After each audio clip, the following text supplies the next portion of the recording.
Cette émission est rendue possible grâce à la famille des partenaires de l'Église de la Victoire.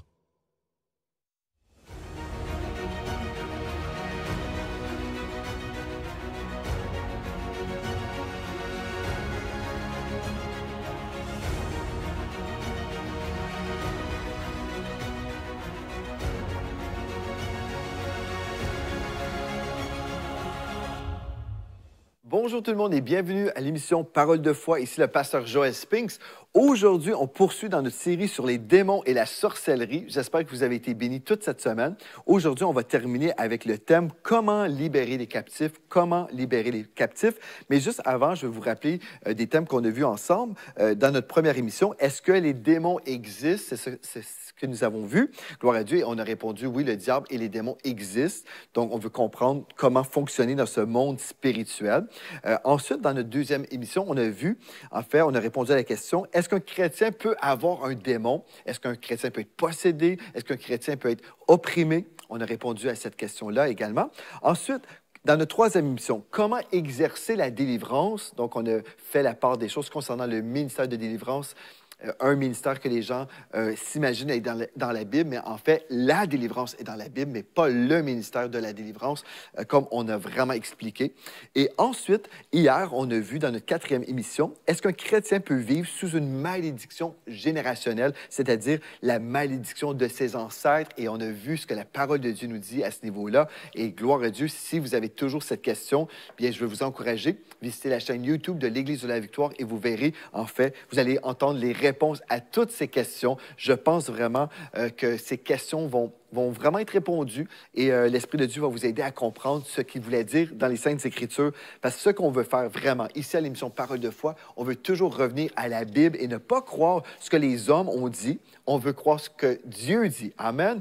On ne veut pas être fondé sur des opinions, sur des traditions, sur des modes. Il y a des modes dans le monde chrétien où c'est populaire. Pendant un temps, là, on commence à écrire des livres sur un sujet et plein d'auteurs écrivent sur les mêmes sujets. Mais gloire à Dieu, aujourd'hui, ce qu'on peut faire, c'est toujours revenir à la parole de Dieu qui ne sera jamais démodée. La parole de Dieu demeure toujours pareil, gloire à Dieu, et notre Dieu demeure toujours fidèle à sa parole. Donc, on peut vraiment avoir une sécurité dans notre cœur. On peut être en paix, sachant que Dieu dit toujours la vérité. Alléluia, gloire à Dieu. Donc, aujourd'hui, comment libérer les captifs? Déjà, on a répondu un peu à cette question-là hier, mais on poursuit aujourd'hui. Et non seulement c'est bon pour les captifs, mais ce que je vais vous partager, c'est bon pour chaque enfant de Dieu qui veut faire du ministère auprès de quelqu'un. Je vais vous donner des clés hyper importantes. Comment être un bon représentant de Jésus-Christ sur la terre? Comment exercer le ministère en général? C'est quoi notre disposition? Et je vais répondre à cette question dans cette émission. Mais premièrement, on va prendre le temps dans la prière. On va s'accorder dans la foi ensemble pour recevoir cet esprit de révélation. Est-ce que vous êtes d'accord? On va prier maintenant. Donc, Père éternel, on vient devant toi, Seigneur, aujourd'hui, dans le précieux nom de Jésus. On te remercie pour ta parole, on te remercie pour ton onction. Je te remercie pour mes frères et mes sœurs dans les nations qui sont connectés en ce moment, que ce soit sur Internet ou à la télévision. Je te rends grâce, Seigneur Dieu, parce que oui, ta parole sera prêchée aujourd'hui et des fils et des filles de Dieu seront équipés pour le saint service. Et je suis dans la joie déjà à l'avance. Je suis dans la foi, Seigneur Dieu, que ton Église avance. Alléluia. Ton Église avance dans la vérité et ils sont équipés dans le nom de Jésus. Amen et amen. Gloire à Dieu. Gloire à Dieu. Comment libérer les captifs? Bien, libérer les captifs est biblique, mais toutes les méthodes employées par les ministères de délivrance ne sont pas bibliques. Donc, ce qu'on veut faire, la première chose, on veut juste comprendre, OK, mon appel, c'est de libérer les captifs. En fait, la façon que je vais libérer les captifs, c'est que je vais proclamer aux captifs leur délivrance, leur liberté. Amen. Je vais proclamer la vérité. Donc ça, c'est mon rôle en tant qu'enfant de Dieu, en tant que prédicateur. Et nous sommes tous appelés à proclamer la vérité. Proclamer aux captifs, Jésus a payé le prix pour vous. Jésus a payé le prix pour vous libérer de cette cigarette, de cet alcool. Jésus a payé le prix pour vous libérer de toutes ces choses, de tous ces péchés. Jésus a payé le prix et vous pouvez entrer dans cette liberté maintenant dans le nom de Jésus. On déclare quelque chose. On peut annoncer, proclamer quelque chose. Amen. Et c'est comme ça, les gens entendent la vérité et là, ils disent, ah, OK, la foi vient de ce qu'on entend, et ce qu'on entend vient de la parole de Christ, cette parole d'onction. La personne dit, ah bon, Jésus a payé le prix. Et là, la personne reçoit la vérité dans son cœur. Et la Bible nous dit, vous connaîtrez la vérité et la vérité vous rendra libre. Et les gens peuvent être sauvés, nés de nouveau, recevoir le Saint-Esprit qui vient les habiter. Ils sont en route vers le ciel. Alléluia, vous avez évangélisé en proclamant la vérité. Gloire à Dieu. Et c'est l'appel de chaque enfant de Dieu. Ce n'est pas un appel à une élite. Ce n'est pas quelque chose de réservé à une certaine catégorie de personnes ointes. C'est pour chaque enfant de Dieu parce que nous sommes tous oints. Amen. Alléluia, je suis d'accord avec moi-même. Et si vous êtes d'accord avec moi dans le chat, vous pouvez écrire Amen et Amen. Alléluia. Maintenant, je vais vous donner des conseils. Une fois que vous avez gagné une personne à Christ, je veux vraiment vous donner des conseils sur comment prendre soin de ces gens-là pour qu'ils puissent vraiment marcher dans leur liberté en Jésus-Christ. La première chose, n'exercez pas le ministère pour une personne, mais pour Dieu. OK. N'exercez pas le ministère pour la personne, mais pour Dieu. Vous dites, comment ça? Qu'est-ce que tu veux dire, Pasteur Joël? Comprenez-moi très, très bien. Oui, on va faire du ministère auprès d'une personne, OK? Auprès d'une personne. Je sais que je vais aider telle personne. Je sais que je vais peut-être penser les plaies d'une personne, OK? Je vais peut-être faire un ministère pastoral. Je vais peut-être prier, consoler la personne, mais je vais le faire pour Dieu. Pourquoi c'est important de faire la distinction? Même si vous dites, oui, je vais le faire pour quelqu'un, je comprends, mais ultimement, faites-le pour Dieu. Pourquoi? Colossiens 3, verset 23 nous dit ceci. Donc, Colossiens chapitre 3, verset 23 nous dit ceci. En fait, tout ce que Dieu nous dit dans sa parole, là, c'est bon. Tout ce que Dieu dit, c'est vrai, c'est bon, et on a vraiment besoin de comprendre ce que Dieu veut. Parce que quand on élève notre opinion, déjà, comme je vous dis, tout ce que je vous ai dit, déjà, vous pouvez dire, bien là, tu es en train de fendre les cheveux en quatre. Parce que tu es en train de dire des choses qui sont vraiment comme... C'est exagéré, là. Je vais faire ça pour quelqu'un et c'est correct de faire quelque chose pour quelqu'un. Bon, je comprends notre idée, mais c'est important de toujours revenir à la parole de Dieu pour voir pourquoi Dieu dit ce qu'il dit. On va lire et après, je vais vous préciser des choses. Tout ce que vous faites, faites-le de bon cœur, comme pour le Seigneur et non pour des hommes, sachant que vous recevrez du Seigneur l'héritage pour récompense. Servez Christ le Seigneur. OK. Donc, je comprends. Le ministère, en fait, le ministère concerne toujours les êtres humains. Quelqu'un qui dirait, ben moi, je suis appelé au ministère et je dis gloire à Dieu pour ça, mais moi, je veux rien savoir des gens, je veux juste avoir un micro, je veux chanter, je veux être vu. C'est pas vraiment ça, le ministère. Le ministère, ce n'est pas d'être vu. Le ministère, c'est de servir les êtres humains. C'est de servir les hommes. C'est d'être disponible. C'est de prendre soin des gens. C'est ça, le ministère. Le ministère, c'est de servir. Le mot ministère nous parle de service. Donc, je vais servir des hommes. OK? Mais je vais le faire pour Dieu. Et vous allez peut-être me trouver pointilleux, mais le texte nous dit, tout ce que vous faites, faites-le de bon cœur, comme pour le Seigneur et non pour les hommes. Pourquoi? Et là, le texte précise, sachant que vous recevrez du Seigneur l'héritage pour récompense, servez Christ le Seigneur. Dieu veut qu'on puisse avoir l'objectif vraiment ou avoir la bonne vision. Dieu veut vraiment qu'on puisse avoir une bonne vision des choses. Parce que vous pouvez aider quelqu'un. Okay? Vous prenez une situation, peu importe la situation, la personne est dans un besoin, très, très grand besoin. Vous prêchez l'Évangile, la personne accepte le Seigneur, gloire à Dieu. Vous l'équipez avec des enseignements pour qu'elle soit transformée dans son intelligence, gloire à Dieu pour ça. Peut-être la personne est arrivée dans votre vie, dans la pauvreté, donc vous prenez soin d'elle, vous meublez son appartement, vous lui donnez un appartement, vous lui donnez de la nourriture, peut-être vous pouvez lui donner des vêtements. Vous prenez soin de la personne. La personne a des enfants. Vous payez la scolarité de leurs enfants, okay, de son enfant ou de ses enfants. Vous prenez soin de la personne à fond, à fond. Vous êtes son chauffeur privé. Vous faites tellement de choses pour la personne. La personne ne vous dit jamais merci. Non. Et vous allez dire, pasteur, c'est pas possible. Écoutez-moi très, très bien. Frères et sœurs, je suis pasteur depuis de nombreuses années. Pasteur à temps plein depuis 2003. Mais avant ça, je prêchais l'Évangile depuis l'âge de 12 ans. J'ai vu beaucoup de choses dans ma vie. Tout ce que je vous ai dit, là, on l'a fait, Mathilde et moi, pour des gens. Et on le fait plus des fois, pour des personnes. Ces mêmes personnes, sans même vous dire merci, ils peuvent faire le contraire, en fait. Essayer de vous détruire détruire votre réputation, vous attaquer, bref. Tout ça, c'est possible. Imaginez maintenant, vous avez donné votre cœur, vous avez tout fait dans votre possible pour aider la personne et la même personne vous poignarde dans le dos. Comment allez-vous vous sentir? Vous allez dire, oh, ben là, je ne veux plus faire ça, là. Ben, qu'est-ce que ça donne? Ça donne absolument rien. Je récolte, en fait, je fais tout ça, là, et qu'est-ce que je récolte? Je récolte de la méchanceté. C'est pour ça que c'est important de revenir à la parole. Je ne le fais pas pour la personne, même si je fais des choses et c'est elle qui va en bénéficier. Je le fais pour Dieu. Je fais tout ce que je fais, c'est pour Dieu. Je le fais par amour pour Dieu et je vais laisser couler l'amour de Dieu dans mon cœur, qui est répandu dans mon cœur par le Saint-Esprit, et je vais laisser couler cet amour dans la vie de cette personne-là, mais je le fais pour Dieu.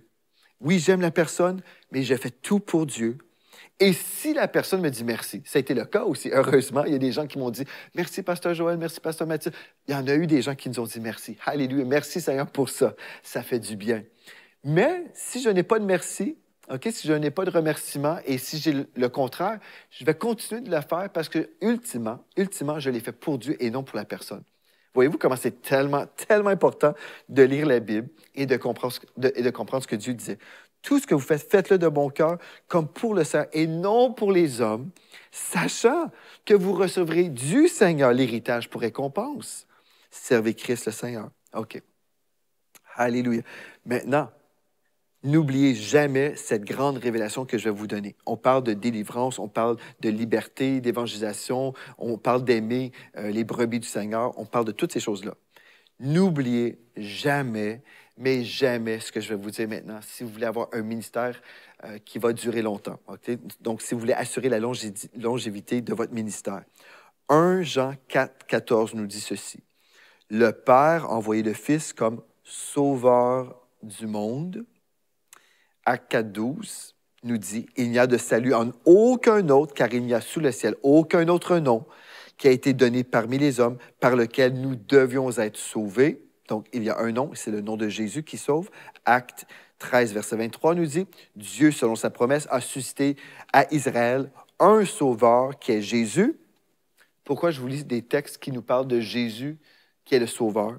Bien, frères et sœurs, discerner qui est le sauveur du monde.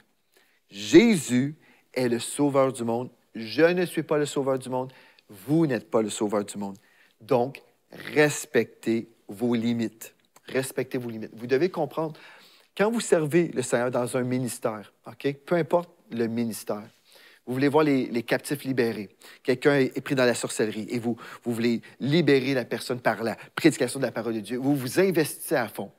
Bien, gloire à Dieu, il faut le faire, il faut s'investir, il faut aimer les gens, il faut prendre du temps avec les gens, il faut vraiment faire tout dans notre possible pour voir les gens entrer dans leur liberté en Jésus-Christ et entrer dans une maturité spirituelle. Tout ça, c'est très, très bon. Gloire à Dieu. Mais rappelez-vous toujours de ceci, je ne suis pas le sauveur du monde et je ne peux pas faire au-delà de ce que Dieu m'appelle à faire. Je ne suis pas le sauveur du monde. Parce que, vous savez, des fois, quand on a tellement cet amour pour Dieu et pour les gens, on va avoir du mal à prendre une pause. On ne sortira pas, on ne fera rien. On peut même oublier nos enfants, nos propres enfants. On peut dire, ah ben là, il y a telle personne qui a besoin de moi, telle personne qui a besoin de moi, telle personne. Et là, il y a tellement de personnes qui vont nous solliciter pour notre aide, pour avoir de l'aide. Et on peut être totalement gouverné par ce... En fait, on peut être dominé par un fardeau et par un symptôme du sauveur du monde. Et un jour, je disais à des personnes sous mon leadership, je disais, faites attention, respectez vos limites. Vous n'êtes pas le sauveur du monde. Les gens doivent se tourner vers Jésus. Oui, on va les aider. Oui, on va aider, on va enseigner, on va soigner les gens dans le monde spirituel. On va faire ce qu'on a à faire. Mais ultimement, on ne veut pas créer une dépendance des hommes sur les hommes. La dépendance doit toujours être vers le Seigneur. C'est lui le sauveur du monde. On doit rediriger les gens vers Jésus-Christ. Et quand les gens se tournent vers Jésus, c'est alors qu'ils vont vraiment s'épanouir dans leur vie. Tant et aussi longtemps qu'une personne est dépendante sur un pasteur, sur un évangéliste, sur un ministre de l'Évangile, c'est malsain, en fait. C'est malsain. Et on reprend le texte qu'on a vu hier dans Jérémie 17, verset 5. « Ainsi parle l'Éternel, maudit soit l'homme qui se confie dans l'homme, qui prend la chair pour son appui et qui détourne son cœur de l'Éternel. » En fait, mais heureux et béni celui qui se tourne vers l'Éternel et qui fait confiance à Dieu. Donc, il faut vraiment rediriger les gens dans cette confiance. Gloire à Dieu. Donc, faites attention à ne pas créer une dépendance sur vous. rediriger toujours les gens vers le Seigneur. Et le psaume 118, verset 8 nous dit, « Mieux vaut chercher un refuge en l'Éternel que de se confier à l'homme. » L'Éternel est notre refuge et notre sécurité absolue. Et Romains 8, 14, qu'on a lu hier également, tous ceux qui sont conduits par l'Esprit de Dieu sont fils de Dieu. Donc, on est dirigé par l'Esprit de Dieu et pas par les hommes. Même si les hommes peuvent être là, présents pour nous aider. Et si on comprend cela, que les gens doivent être totalement dépendants de Dieu et on veut rediriger les gens vers Dieu, bien, on doit comprendre que nous-mêmes, on doit être dirigés par le Saint-Esprit. Donc, on doit être totalement dépendant de l'Esprit de Dieu si on veut bien représenter le Seigneur dans notre ministère, peu importe la sorte de ministère. Donc, la communion avec le Saint-Esprit, cette sensibilité à la voix du Saint-Esprit, elle est tellement importante. 2 Corinthiens 13, 13 nous dit ceci. 2 Corinthiens chapitre 13 au verset 13. « Que la grâce du Seigneur Jésus-Christ, l'amour de Dieu et la communion du Saint-Esprit soient avec vous tous. » Donc, dans cette communion avec le Saint-Esprit, dans l'exercice de notre ministère, que ce soit un ministère où on libère les captifs ou un ministère où on enseigne la parole de Dieu, bref, on va toujours libérer les captifs, peu importe, en prêchant la vérité, c'est sûr et certain. Mais dans cette communion avec le Saint-Esprit, en fait, il va nous inspirer dans tout ce qu'on va faire. Par exemple, si vous êtes dans un entretien avec quelqu'un, la personne a des besoins dans sa vie. La personne a, par exemple, des péchés cycliques, une dépendance au péché. Bien là, quand vous allez passer du temps avec la personne, le Saint-Esprit va vous inspirer dans vos questions. Vous pourrez poser les bonnes questions selon la direction du Saint-Esprit. Il vous accordera son discernement aussi dans des temps de rencontre. Et il dirigera toute la rencontre. Frères et sœurs, en fait, je veux vous dire une chose très importante. Quand vous êtes enfant de Dieu, quand vous êtes un serviteur, vous êtes dans un service et vous êtes un serviteur de Dieu en tant que ministre de l'Éternel, en fait, il vous a équipé avec son Saint-Esprit, mais il vous a également équipé avec la parole de Dieu. Et je vais aller avec vous, je ressens que je dois vous lire ce texte dans 2 Timothée chapitre 3 au verset 16 et 17. Une chose tellement importante, si nous voulons vraiment faire ce que Dieu nous appelle à faire, on doit croire que nous sommes équipés en tant qu'enfants de Dieu aujourd'hui. Des fois, les gens s'imaginent, faut aller voir un spécialiste, comme on a mentionné, quelqu'un qui est spécialisé dans un ministère de délivrance ou spécialisé dans la psychologie, par exemple.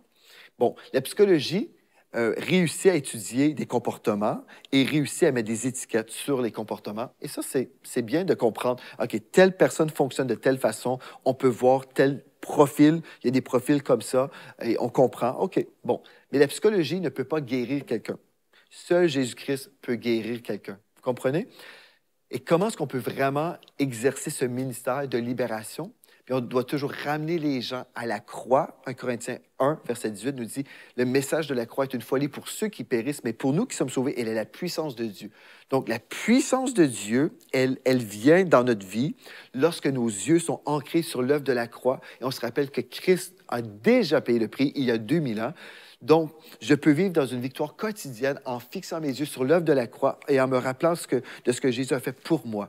Maintenant, si, en tant que conseiller spirituel, j'ai la parole de Dieu et j'ai l'onction du Saint-Esprit, je suis équipé pour accomplir la volonté de Dieu. Je suis équipé pour libérer les captifs. J'aimerais vous dire, par expérience, j'ai fait de la relation d'aide depuis des années et des années.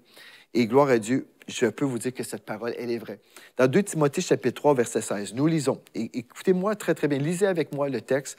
« Toute écriture est inspirée de Dieu et utile pour enseigner, pour convaincre, pour corriger, pour instruire dans la justice, afin que l'homme de Dieu soit accompli et propre pour toute bonne œuvre. » Ce texte-là vient de me dire, en fait, que je suis équipé pour toute bonne œuvre. Donc, je suis équipé pour le ministère. Je suis équipé pour l'œuvre du ministère si j'ai cette parole-là. Si j'ai la parole de Dieu dans mon cœur, si je connais la parole de Dieu et si j'ai le Saint-Esprit pour m'inspirer dans une rencontre. Vous voyez, des fois, j'ai pu aider avec mon épouse. On était ensemble. Il y avait une femme, je pense à une sœur dans notre église, célibataire, qui est venue nous rencontrer. Elle avait tel problème. Et puis, on l'écoutait. Et là, dans mon esprit, j'ai entendu un verset de la parole de Dieu. Et la personne était là devant nous, vraiment dans un état de de besoin. OK, j'ai besoin que Dieu me parle, j'ai besoin d'un conseil, je ne sais pas quoi faire dans ta situation. On a la parole de Dieu, on a le Saint-Esprit, et le texte vient de me dire, si j'ai la parole ici, qui est là pour enseigner, convaincre, corriger, instruire, bien, afin que l'homme de Dieu soit accompli et propre pour toute bonne œuvre. Donc, ceci veut dire que je suis parfaitement équipé avec cette parole. Bien, j'ai dit à la sœur qui était là, devant mon épouse et moi, là, on était là, et j'ai dit, ma sœur, voici tel verset qui concerne ta situation. La sœur était, oh, wow! Elle était éblouie, elle était libérée d'un seul coup. Pourquoi? C'était la parole de Dieu pour sa situation. Une parole de Dieu peut changer toute notre vie d'un seul coup. Elle avait la parole de Dieu. J'ai eu d'autres rencontres. Par exemple, j'ai eu un couple devant moi qui avait fait 7 années de thérapie. 7 années de thérapie parce qu'ils avaient des problèmes dans leur couple. Et puis, je les ai invités dans mon bureau. Ils m'ont demandé s'ils pouvaient avoir une rencontre avec moi en tant que pasteur. Et puis, je les ai reçus. Et puis, ils me racontent leur vie, racontent les défis. C'est un couple qui voulait se divorcer. Et puis, voilà, là, j'écoute tout ça. J'ai la parole de Dieu devant moi, dans mon cœur, et j'ai le Saint-Esprit. Et dans mon esprit, j'entends des versets. Et je dis, mon frère, ma soeur, voici la parole de Dieu. Et là, je donne la parole de Dieu. Les deux, éblouis, émerveillés, ils me disent, ah, mais tu nous as plus aidés dans une session d'1 heure que pendant 7 années de thérapie avec des psychologues. Et j'ai dit, ben, en fait, savez-vous, frères et sœurs, si nous avons le Saint-Esprit en nous, nous avons le meilleur conseiller. Nous avons le meilleur conseiller. C'est le meilleur conseiller par excellence. Il est Dieu. Dieu nous a créés. Dieu nous connaît. Il connaît tous nos problèmes en détail. Il connaît les solutions. Il connaît les remèdes. Pourquoi essayer par nous-mêmes? Pourquoi essayer d'aider notre prochain par notre intelligence, par nos cours? Des fois, les gens sont là et disent, « Ah, ben moi, je ne suis pas équipé par ça. » J'ai déjà eu quelqu'un qui me disait, « Ah, ben moi, je voulais voir des chrétiens délivrés dans mon assemblée, mais je n'ai pas suivi les cours de délivrance. » Et je me sens tellement comme mal équipé. Et j'ai parlé avec un pasteur qui m'appelait justement, qui me disait, « J'ai pas suivi les cours du ministère de la délivrance. » Et je lui ai dit, j'ai dit, « Mon frère, j'ai dit, le ministère de délivrance, premièrement, ce n'est pas l'un des 5 ministères comme on a vu dans la parole de Dieu. » Et j'ai dit, c'est faux que tu n'es pas équipé. J'ai dit, le cours que tu me dis, là, qui existe dans ton mouvement d'Église, ce cours-là existe depuis combien de temps? Ah, je ne sais pas, ça fait peut-être 25 ans.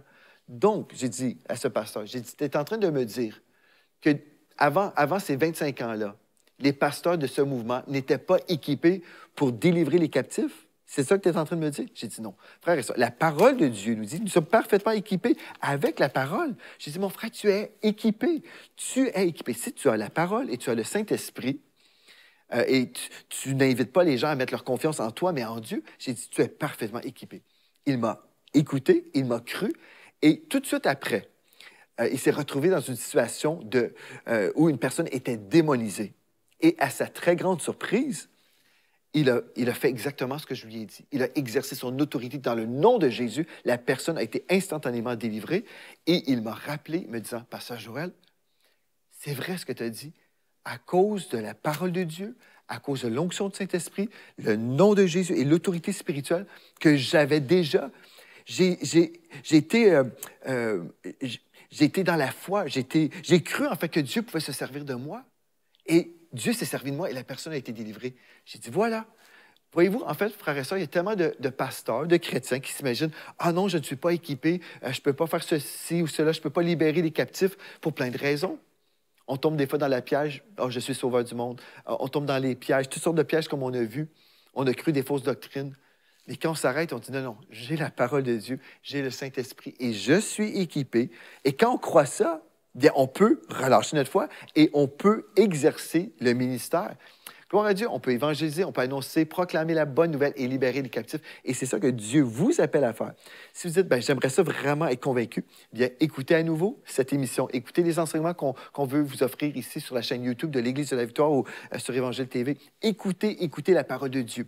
Laissez-vous être totalement rempli de la parole de Dieu et rempli d'onction. Et vraiment, vous ferez des exploits dans le nom de Jésus. Gloire à Dieu. Bien, merci d'avoir été avec moi. Si vous avez été béni pendant cette semaine, je veux vous encourager. Écrivez-moi moi à témoignage@églisedelavictoire.com. Donc, témoignage@églisedelavictoire.com. Et dites-moi ce que Dieu a fait dans vos vies. Si vous n'avez pas encore donné votre vie à Jésus-Christ, vous pouvez prendre la décision maintenant. Vous pouvez dire, Père éternel, je te donne ma vie. Je reçois le pardon de tous mes péchés maintenant dans le nom de Jésus. Et si vous dites ça avec sincérité, écrivez-moi et dites-moi, Pasteur Joël, j'ai donné ma vie à Jésus. Et je vais vous dire bienvenue dans la famille royale de Dieu. Gloire à Dieu. Donc, d'ici à notre prochain rendez-vous, merci d'avoir été là et rappelez-vous de ceci, en Jésus, vous êtes richement bénis. Vous êtes bénis par les messages révolutionnaires de l'Église de la Victoire. Prenez part à cette œuvre qui transforme des milliers de foyers en visitant dès aujourd'hui semer.ca. Devenez un partenaire mensuel ou un bâtisseur ou paramétrez vos dons de façon automatique en toute discrétion et sécurité. 100% de ce que vous semez sert à annoncer l'Évangile. Merci de croire avec nous. Semer.ca